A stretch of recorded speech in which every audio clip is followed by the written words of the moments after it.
Trumpet call, കാഹളം ഊതുന്നു. കാഹളത്തെക്കുറിച്ച് നേരത്തെ ഞാൻ ക്ലാസ് എടുത്തതാണ്. പക്ഷേ ഒരു ലെവല് പഠിപ്പിച്ച് കഴിയുമ്പം കർത്താവ് പറയുന്നത് ഇനിയിപ്പം ഡിക്രി അനൗൺസ് ചെയ്യാൻ പറയും. അതായത് നമ്മൾ വചനം കേൾക്കുന്ന അനേക ദിവസങ്ങളിൽ കേൾക്കുന്നവർക്ക് ഡിക്രി പാസ്സാക്കും, കോടതിയിൽ വിധി പാസ്സാക്കുന്നത്. അതാണ് ഞാനിപ്പോൾ ചെയ്യാൻ പോകുന്നത്. അനേക കുടുംബങ്ങൾക്ക് ഇത് വെളിച്ചമായി മാറും. ഇത് നിങ്ങൾക്ക് തന്നെയല്ല, എൻ്റെ കുടുംബത്തിന് ഞാൻ ഈ വചനം പറയുന്നതിൻ്റെയൊക്കെ ഒരു പ്രതിഫലമുണ്ട്, നിശ്ചയം. അത് നിശ്ചയമാണ്. അത് നമ്മൾ മനസ്സിലാക്കുന്നത് എങ്ങനെയാണെന്ന് ചോദിച്ചാൽ, ഒട്ടും നമുക്ക് സാധിക്കത്തില്ല എന്ന് വിചാരിക്കുന്ന ചില കാര്യങ്ങൾ ദൈവം പെട്ടെന്ന് വന്ന് ചെയ്തു തരും. അങ്ങനെ ഈ കഴിഞ്ഞ ഡിസംബറിലൊക്കെ എനിക്ക് ദൈവം പല കാര്യങ്ങൾ ചെയ്തു തന്നിട്ടുണ്ട്, ആണ്ടിൻ്റെ അവസാനമായപ്പോഴത്തേക്ക്. പക്ഷേ ആണ്ടിൻ്റെ അവസാനം കഴിഞ്ഞെങ്കിലും ഇപ്പോൾ നമ്മൾ ജാനുവരി ഫെബ്രുവരി മാസത്തിലോട്ട് എങ്കിൽ പോലും പരിശുദ്ധാത്മാ കൂടെ ഇങ്ങനെ ചലിച്ചുകൊണ്ടേയിരിക്കുന്ന ഒരു അവസ്ഥയാണ്. നമ്മളൊരു മെച്യൂർ സ്റ്റേജ് ചില ഏരിയയിൽ, എല്ലാവരും അല്ല, ചില ഏരിയയിലായിട്ടുണ്ട്. അതുകൊണ്ട് ദൈവം അധികാരം തരികയാണ് ട്രംപറ്റ് കോൾ അല്ലെങ്കിൽ കാഹളം ഊതിക്കോളാൻ. ഇതിനാ അനേക കുടുംബങ്ങൾക്ക് വെളിച്ചമായിട്ട്. ഇതൊരു നമ്മുടെ ഈ ഒരു വർഷം 2024 എന്ന് പറയുന്ന അനുഗ്രഹത്തിൻ്റെ വർഷമാണ്. അതായത് മൂന്നാം വർഷം, 3 വർഷം എന്ന് പറയുമ്പോഴത്തേക്ക് 2000 വർഷം കഴിഞ്ഞിട്ടുള്ള ഒരു കാലയളവിലാണ് നമ്മൾ ജീവിക്കുന്നത്. 3-ാം വർഷം ആകുമ്പോഴത്തേക്ക് ക്രിസ്തുവിൻ്റെ വരവിൻ്റെ ടൈമാണെന്നാണ് വേദപുസ്തകത്തിലെ പണ്ഡിതന്മാർ പറയുന്നത്. അങ്ങനെയാണെങ്കിൽ we are actually living in a glorious period. എല്ലാത്തിൻ്റെയും നോളജ് അങ്ങേയറ്റം അവൈലബിൾ ആയിട്ടുള്ള ഒരു കാലത്തിലാണ്. വേണമെന്നുണ്ടെങ്കിൽ ദൈവത്തിൻ്റെ ആത്മാവ് അനേകരിലേക്ക് പടരാനും ഇത് ഈ സമയം ഉപയോഗിക്കാം. അതെല്ലാം നമ്മൾ ഉറക്കം തൂങ്ങി ഇരുന്നാൽ മറ്റുള്ള ശക്തികൾ അതിനെതിരായിട്ടും പ്രവർത്തിക്കുമെന്ന് ഓർത്തോണം. അതുകൊണ്ട് വളരെ ശ്രദ്ധയോടുകൂടി ട്രംപറ്റ് കോൾ കേൾക്കുമ്പോൾ അനേകരെ വിളിച്ചു മാറ്റുന്നതായിട്ട്, അതായത് ദൈവം നമ്മളെ വിളിച്ചു മാറ്റുകയാണ്. എഴുന്നേറ്റ് പ്രകാശിക്കുക എന്ന് പറഞ്ഞ് ദൈവം നമ്മളെ മാറ്റുന്ന ഒരു ദിവസമായിട്ട് നമ്മൾ കാണണം. അപ്പോൾ ഉണർവെന്ന് ഞാൻ പറഞ്ഞിട്ടുണ്ട്, ഉറങ്ങിക്കിടക്കുന്നവനെ ഉണർത്തുക എന്ന്. ഞാൻ ഇന്ന് അതല്ല ചെയ്യുന്നത്. ഇന്ന് ഞാൻ പറയുന്നത് ഉണർന്നവരെ ഞാൻ കാഹളം ഊതിയിട്ട് നിങ്ങളുടെ ജോലി ചെയ്യാൻ വേണ്ടി നിങ്ങളെ ഏൽപ്പിച്ച വിളിക്കനുസരിച്ച് എഴുന്നേറ്റ് പ്രകാശിക്കുക.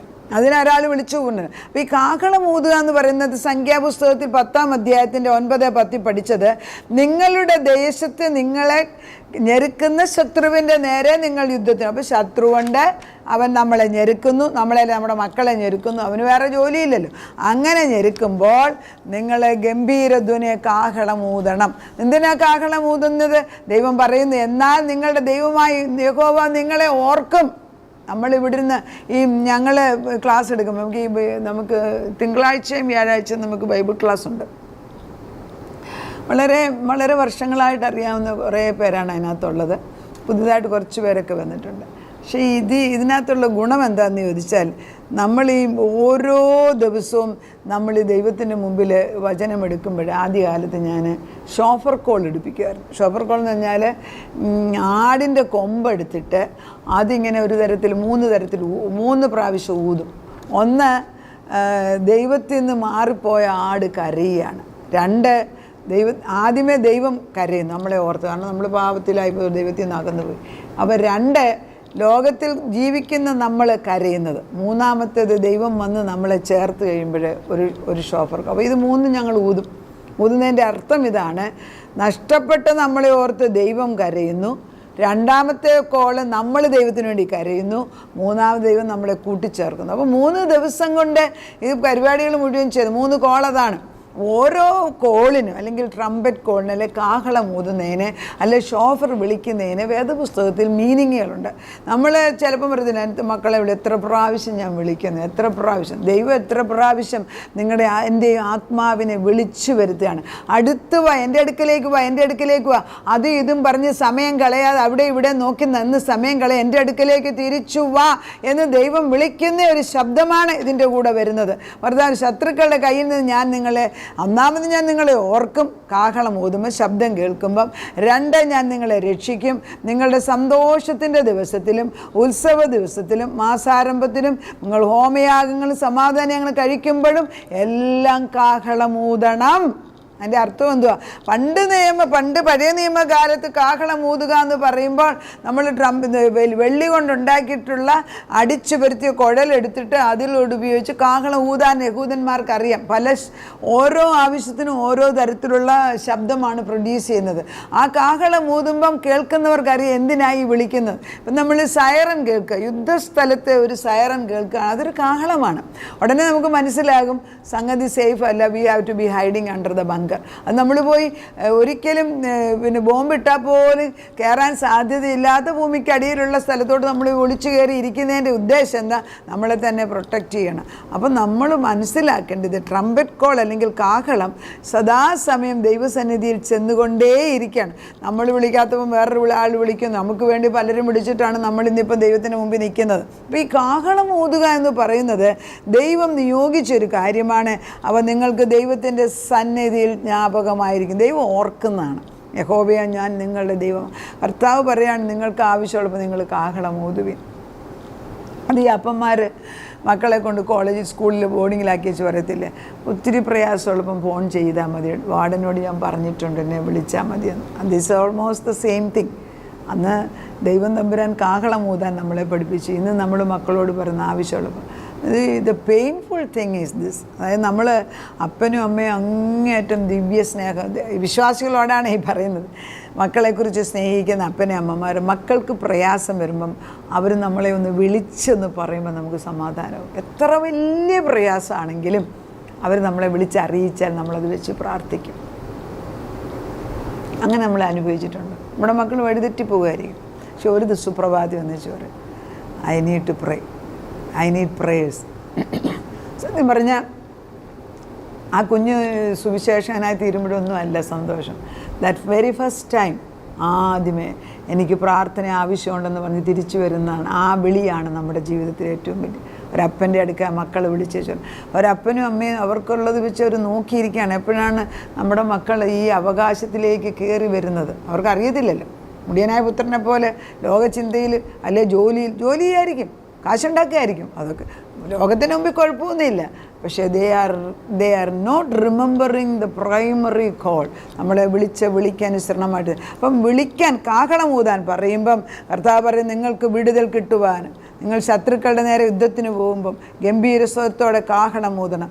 ദേശത്ത് വ്യാപരിക്കുന്ന പൈശാചിക ശക്തികളെ കീഴടക്കുവാൻ കാഹളം ഊതണം. അപ്പോൾ ഈ കാഹളം ഊതുക എന്ന് പറയുമ്പം പലർക്കും അതിൻ്റെ അർത്ഥം അറിയത്തില്ല. ഞാൻ കാഹളത്തിനെ കുറിച്ച് 2024 കൊണ്ട് ഒത്തിരി പറയിപ്പിക്കുന്നുണ്ട്. ട്രംപറ്റ് കോൾ അല്ലെങ്കിൽ കാഹളം എന്ന് പറഞ്ഞാൽ ഒരു കാര്യം ചെയ്യാൻ വിളിച്ചു കൂട്ടുന്ന ഒരു വിളിക്കാണ് കാഹളം എന്ന് പറയുന്നത്. A roaring or a rousing summons to take action. ഒരു കാര്യം ചെയ്യാൻ വിളിച്ചു കൂട്ടുക. അത് ഇപ്പോഴത്തെ സാഹചര്യത്തിൽ എങ്ങനെയാണെന്ന് ചോദിച്ചാൽ നമ്മൾ ഇപ്പം ഞങ്ങളുടെ തന്നെ പള്ളിയിൽ പെരുന്നാൾ നടത്തുമെന്ന് പറഞ്ഞു. പെരുന്നാൾ നടത്തുമ്പോൾ ഒരു കാഹളം ഊതുന്നത് എങ്ങനെയാണെന്ന് ഞാൻ കണ്ടത്. ഒരു ദിവസം എല്ലാവരും വിളിച്ചിട്ട് പല കമ്മിറ്റികളുണ്ടാക്കും. ഫുഡിൻ്റേത്, റിസപ്ഷൻ്റേത്, പിന്നെ മണിയുടേത്, എല്ലാത്തിനും ഓരോ കമ്മിറ്റി ഉണ്ടാക്കിയിട്ട് ഒരാളെ അതിൻ്റെ ഓരോ ലീഡേഴ്സാക്കും. That is called bringing them together to take an action. ഒരു വലിയ കാര്യത്തിന് വേണ്ടി പല കമ്മിറ്റികൾ ഉണ്ടാക്കി അവരെ ഓരോരുത്തരും ചുമതല ഏൽപ്പിക്കുന്നത് ഈസ് ഈക്വലൻ ടു കാഹളമൂതം. അതായത് ഒരു വലിയ പ്രവൃത്തിക്ക് വേണ്ടി നമ്മളെ ഒന്നിച്ചു ചേർക്കുന്ന വിളിക്കാണ് കാഹളമൂതൽ എന്ന് പറയുന്നത്. അത് ഭവനത്തിൽ എങ്ങനെയാണെന്ന് ചോദിച്ചാൽ, ഒരു പ്രായമുള്ള അപ്പച്ചനുണ്ട്, അല്ലെ നമ്മൾക്ക് പ്രായമുള്ളവരല്ല, ഇപ്പോഴത്തെ കാലത്ത് പ്രായമുള്ളവരൊന്നും പറഞ്ഞാൽ ബഹുമാനിക്കത്തില്ല, അല്ല കാര്യപ്രാപ്തിയുള്ള ഒരു പുരുഷനുണ്ടെങ്കിൽ ആ വീട്ടുകളിലുള്ളവരോട് എല്ലാവരും വിളിച്ചു പറയാണ്, ഈ വർഷം ഡിസംബർ മാസത്തിൽ നിങ്ങളെല്ലാവരും എൻ്റെ ഭവനത്തിൽ ഒരാഴ്ച വന്നിരിക്കണം എന്ന് പറയാൻ ധൈര്യമുള്ള എത്ര പേരുണ്ട്? അത് പറഞ്ഞാൽ കേൾക്കുന്ന എത്ര പേരുണ്ട്? പണ്ട് കാലങ്ങളിൽ അത് ചെയ്യുമായിരുന്നു. നമ്മുടെയൊക്കെ വിവാഹ കാര്യത്തിനൊക്കെ ഒരു മാസത്തോളം ആളുകളും താമസിക്കുന്നത് നമ്മൾ കണ്ടിട്ടുണ്ട്. എന്നാൽ ഇപ്പോഴോ ഈവൻ കല്യാണത്തിന് പള്ളി ചെല്ലുന്നതും റിസപ്ഷന് ഭക്ഷണം കഴിക്കാൻ നിൽക്കുന്നതും ആ ഒരു ടൈം കഴിഞ്ഞ് ആർക്കും നേരമില്ല. We are all very busy. ദൈവത്തിന് മുമ്പിലും അങ്ങനെ തന്നെയാണ്. കർത്താവ് പറയുന്നത്, കോൾ ഓൺ മീ, എന്നെ വിളിച്ചാൽ ഞാൻ വെളിപ്പുറത്ത് ഓടി വരുന്ന ദൈവമാണ്, ഞാൻ നിങ്ങളെ ഞാൻ ഓർക്കുന്ന ദൈവമാണ്. അപ്പം ദൈവം പല കാര്യങ്ങൾക്കും ഉത്തരം തരാതിരിക്കുന്നതിൻ്റെ റീസൺ നമ്മൾ ദൈവത്തെ വിളിക്കുക. അപ്പം എന്താണ് ഈ കാഹളമൂതെന്ന ശബ്ദമാണ്, ശബ്ദം പുറപ്പെടുവിപ്പിക്കുമ്പോഴാണ്. അപ്പം ഈ ഭൂമിയിലുള്ള സകല കാര്യങ്ങളും ശബ്ദത്താലാണ് നിയന്ത്രിക്കുന്നത്. Sound is A factor which holds everything together. ഭൂമിയിലുള്ള സകല കാര്യങ്ങളും ശബ്ദം കൊണ്ടാണ് നിയന്ത്രിക്കുന്നത്. ഈ ശബ്ദത്തിൻ്റെ നിയന്ത്രണം എന്ന് പറഞ്ഞാൽ, ഈവൻ ഈ തേനീച്ചയുടെ, ഞാൻ നേരത്തെ പറഞ്ഞാണ്, തേനീച്ചയുടെ കൂട് പോലും അതിൻ്റെ ബസ് എന്നുള്ള ശബ്ദം കൊണ്ടാണ് ആ ഹെക്സഗൺ ഉണ്ടാകുന്നത്. അതുപോലെ നമ്മൾ വെള്ളത്തിന് അതിൻ്റെ ഓരോ സെല്ലുകളും അതിൻ്റെ ശബ്ദത്തിന്മേലാണ്. ഭൂമിയിലുള്ള സകലതും ശബ്ദം കൊണ്ട്, അതായത് ഉൽപ്പത്തി നമ്മൾ നോക്കുമ്പം സകലതും ദൈവം പറഞ്ഞു, ഹി സെഡ്, ദൈവം പറഞ്ഞു ഉണ്ടായി. അത് കൽപ്പിക്കുമ്പോൾ അത് വരികയാണ്. അങ്ങനെയാണെങ്കിൽ നമ്മൾ പറയുന്നതിന് വലിയ ശക്തിയുണ്ട്. നന്മ പറയാൻ പഠിച്ചാൽ കാഹളമൂതുന്നതിന് തുല്യമായിട്ട് നന്മ ചെയ്യുവാൻ ദൈവം നമ്മളെ ഉപയോഗിക്കും. ഒരു കുടുംബത്തിൽ പ്രായം ചെന്നവരോ കാര്യപ്രാപ്തിയുള്ളവരോ ആ കുടുംബത്തെ ഒന്നിച്ച് നിർത്താൻ പരിശ്രമിക്കണം. കഴിവില്ല എങ്കിൽ ഒന്നിച്ച് പ്രാർത്ഥിക്കാൻ ശ്രമിക്കുക, അല്ലെങ്കിൽ തന്നെ പ്രാർത്ഥിക്കുക, ബാക്കി ദൈവം ചെയ്തെടുക്കും. ദൈവത്തിന് നിർബന്ധമാണ് നമ്മളിപ്പോൾ ഈ സൗണ്ട്, ഈ എബ്രായ ലേഖനം 1:3 പറയുന്നത്, ഭൂമിയിലുള്ള സകലത്തിനെയും അവൻ്റെ ശക്തമേറിയ വചനം കൊണ്ടാണ് അവൻ നിലനിർത്തുന്നതെന്ന്. പിന്നെ നമ്മുടെ ശബ്ദമോ, നമ്മുടെ ഈ പദം പറിച്ചിലുള്ളതും അയ്യോ പൊത്തോ പറയുന്നതും കൊണ്ട് നമ്മൾ നാശം വിതയ്ക്കുകയാണ്. അതിന് പകരം അനുഗ്രഹത്തിൻ്റെ വചനമാകുന്ന കാഹളം മൂതാൻ പഠിക്കുക. കുടുംബം ഒന്നായിട്ട് നിൽക്കാൻ വേലി കെട്ടട്ടെ. അതുകൊണ്ട് ഞാൻ വചനം പറയാൻ ചെല്ലുന്ന പല പുതിയ ഭവനങ്ങളിൽ ഞാൻ പറയും, ആദ്യം ഞാൻ പറയുന്നത് വേലി കെട്ടുന്നു, ചുറ്റും വേലി കെട്ടുന്നു. ഞാൻ പറയുമ്പോൾ അവിടെ വേലി കെട്ടിക്കഴിഞ്ഞു ദൈവം. ഇതൊക്കെ എന്താ ഞാൻ ചെയ്യുന്നതെന്ന് വെച്ചാൽ, സൗദി അറേബ്യയിലൊക്കെ ജീവിച്ചിരുന്ന കാലത്ത് പ്രാർത്ഥനയ്ക്ക് ശക്തമായ എതിർപ്പുള്ള കാലം, ഇപ്പോൾ അങ്ങനെയല്ല. അപ്പം നമ്മൾ പ്രാർത്ഥിച്ച നമ്മുടെ ഭർത്താക്കന്മാരെ ജയിലിൽ കൊണ്ടുപോകുന്ന സാഹചര്യത്തിൽ വീടിന് ചുറ്റും നമ്മൾ വേലി കെട്ടി ദൂതന്മാരെ നിർത്തും. ദൂതന്മാരെ നിർത്തിയിട്ടാണ് പ്രാർത്ഥിക്കുന്നത്. തന്നെയല്ല, ഒരു തോളോട് ചേർന്ന് നിന്ന് ദൂതന്മാർ നിൽക്കുന്നത് നമ്മൾ കാണുമായിരുന്നു. അങ്ങനെ ദൈവത്തിന് വേണ്ടി നിന്നാൽ വൻകാര്യങ്ങൾ ചെയ്യുന്ന ദൈവം ഇന്നും ജീവിക്കുന്നുണ്ട്. നമ്മുടെ ദൈവത്തെ വിളിച്ചു വരുത്തുക. നാഥ, കാഹളമൂതാൻ പറയുമ്പോൾ നമ്മൾ ഒരു കാര്യത്തിന് വേണ്ടി ഒന്നിച്ച് നിന്ന് ചെയ്തെടുക്കാനുള്ള വിളിയായിട്ടത് മനസ്സിലാക്കണം. ആദ്യമേ ആവശ്യമുള്ളത് കുടുംബത്തിലാപ്പിച്ച ഭർത്താവ് പറയുന്നത് ഭാര്യയും മക്കളും അനുസരിക്കാൻ, ഭാര്യയും ഭർത്താവ് ഒന്നിച്ചൊരു തീരുമാനമെടുക്കാൻ. ഒരാൾ പറയുന്നത് മറ്റേയാൾ പറയുന്നതിനെക്കാട്ടി നല്ലതെന്ന് ചിന്തിക്കാതെ രണ്ടുപേരും അങ്ങോട്ടും ഇങ്ങോട്ടും പറഞ്ഞിട്ട് ഒരു തീരുമാനമെടുത്ത് അത് ഇംപ്ലിമെൻറ്റ് ചെയ്യാൻ. ഭാര്യയും ഭർത്താവ്, അപ്പനും അമ്മയും ഒന്നിച്ച് നിന്ന് മക്കൾക്ക് ശിക്ഷണം കൊടുത്ത് വളർത്താൻ. ശിക്ഷണം എന്ന് പറഞ്ഞ് വെറുതെ അടിക്കുകയല്ല, പക്ഷേ ദൈവസ്നേഹത്തിൽ അവരെ നല്ലതായ വഴിയിൽ കൊണ്ടുവന്ന് ദൈവത്തിൻ്റെ ആത്മാവിൽ നിറച്ചു വളർത്തുക. അതാണ് ശിക്ഷണം കൊണ്ട് ദൈവം ഉദ്ദേശിക്കുന്നത്.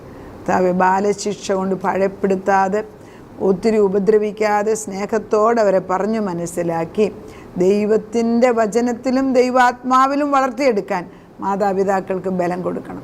പ്രായമായുള്ളവരെ മറ്റുള്ളവർക്ക് വേണ്ടി ഒരു കവചം പോലെ നിന്ന് പ്രാർത്ഥിപ്പാനുള്ള കൃപ കൊടുക്കണം. ദൈവമേ, ഞങ്ങൾ ഒരു വലിയ സമൂഹത്തിൻ്റെ അംഗങ്ങളാണ്. ക്രിസ്തുവാകുന്ന നിൻ്റെ സഭയുടെ പണിയുന്ന ഓരോ വ്യക്തികളെയും ഏൽപ്പിച്ച ജോലിയിൽ വിശ്വസ്തത പാലിപ്പാൻ ഞങ്ങളെ പഠിപ്പിക്കണമേ. അവിടുന്ന് ക്രിസ്തുവാകുന്ന മൂലക്കല്ലിൽ ഞങ്ങളെ പണിയുമ്പോൾ കാഹളം ഊതണ്ടിയവരാരെയെന്ന് മനസ്സിലാക്കി, ചിലപ്പോൾ അപ്പന്മാർക്ക് കഴിവില്ലെങ്കിൽ അത് അമ്മമാർ ഏറ്റെടുക്കട്ടെ. അപ്പച്ച അതല്ല, മൂത്ത മകനാണ് കഴിവില്ലെങ്കിൽ അവനെ ഏറ്റെടുക്കട്ടെ. എങ്ങനെയാണെങ്കിലും കുടുംബം ചിഹ്നമാകാതെ ഒന്നിച്ച് നിർത്താൻ ഞങ്ങളുടെ തലമുറകളോടും ഞങ്ങളോടും കരുണ തോന്നണമേ. കാഹളമൂതാൻ പഠിപ്പിച്ചാട്ട്, ഒന്നിച്ച് കൂട്ടാനുള്ള കൃപ തന്നാട്ട്, ഒരു വരമിട്ട് തരണമേ. നിങ്ങൾ വിളിച്ചു കൂട്ടുമ്പോൾ ആളുകൾ വരാനുള്ള ആഗ്രഹം ഇട്ട് കൊടുക്കണമേ. അനുസരണത്തിൻ്റെയും വിനയത്തിൻ്റെ ആത്മാവില്ലാതെ നടക്കത്തില്ല.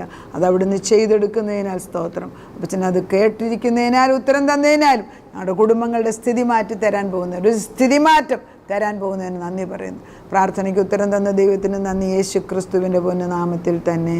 ആമേൻ.